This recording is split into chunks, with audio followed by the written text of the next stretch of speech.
بسم الله الرحمن الرحيم والنازعات غرقا والناشطات نشطا والسابحات سبحا فالسابقات سبقا فالمدبرات أمرا يوم ترجف الراجفة تتبعها الرادفة قلوب يومئذ واجفة أبصارها خاشعة يقولون أئنا لمردودون في الحافرة أئذا كنا عظاما نخرة قالوا تلك إذا كرة خاسرة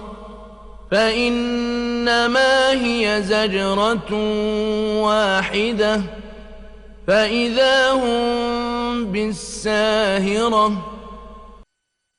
Au nom de Dieu, le tout miséricordieux, le très miséricordieux, par celle qui tire, puissante, par celle qui recueille, avec douceur, par celle qui vogue, légère, puis s'élance à toute vitesse et règle les affaires. Le jour où la terre tremblera, auquel le suivant succédera, des cœurs ce jour-là seront agités et les regards se baisseront. Ils disent, serons-nous vraiment renvoyés sur la terre quand nous serons ossements décharnés? Ils disent, ce sera alors un retour désastreux. Il n'y aura qu'une unique sonnerie. Et voilà qu'ils seront sur la terre, ressuscités. هل أتاك حديث موسى إذ ناداه ربه بالوادي المقدس طوى اذهب إلى فرعون إنه طغى فقل هل لك إلى أن تزكى وأهديك إلى ربك فتخشى فأراه الآية الكبرى فكذب وعصى ثم أدبر يسعى فحشر فنادى فقال أنا ربكم الأعلى فأخذه الله نكال الآخرة والأولى إن في ذلك لعبرة لمن يخشى. L'histoire de Moïse était-elle parvenue quand son Seigneur l'appela dans la vallée sacrée de Toua? Rends-toi auprès de Pharaon, car il s'est certes rebellé. Et dis-lui, souhaites-tu te purifier? Je te guiderai vers ton Seigneur, afin que tu le craignes. Moïse fit alors voir à Pharaon un signe impressionnant. Mais ce dernier n'y crut point et désobéit.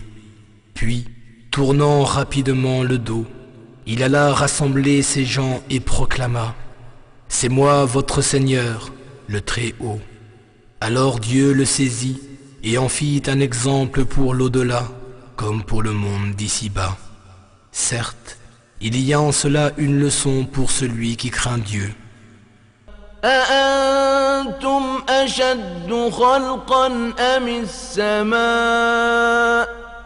بناها رفع سمكها فسواها وأغطش ليلها وأخرج ضحاها والأرض بعد ذلك دحاها أخرج منها ماءها ومرعاها والجبال أرساها متاعا لكم ولأنعامكم.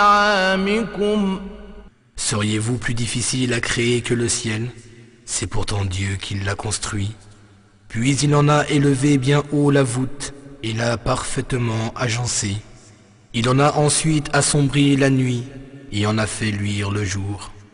Par la suite, il a étendu la terre et en a fait jaillir son eau et poussé ses pâturages, et les montagnes, il les a fermement ancrées, tout cela afin de pourvoir à vos besoins et à ceux de vos bestiaux. فإذا جاءت الطامة الكبرى يوم يتذكر الإنسان ما سعى وبرزت الجحيم لمن يرى فأما من طغى وآثر الحياة الدنيا فإن الجحيم هي المأوى. Puis, quand viendra le grand cataclysme, le jour où l'homme se rappellera les efforts qu'il aura fournis, l'enfer sera pleinement visible à celui qui pourra voir, celui qui se sera rebellé et qui aura préféré la vie d'ici-bas. L'enfer sera son refuge. وأما من خاف مقام ربه ونهى النفس عن الهوى فإن الجنة هي المأوى.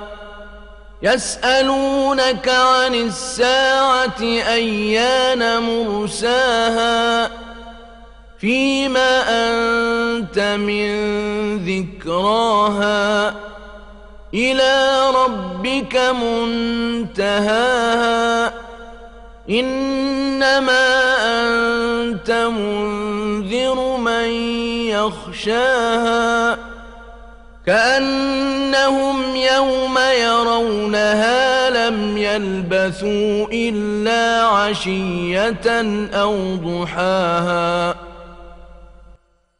Quant à celui qui aura craint de comparaître devant son Seigneur et qui aura préservé son âme de ses mauvaises passions, il aura le jardin pour refuge.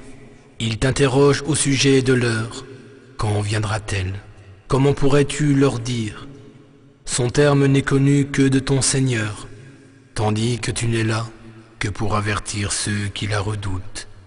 Le jour où ils la verront, il leur semblera n'être resté sur terre qu'une soirée ou une matinée tout au plus.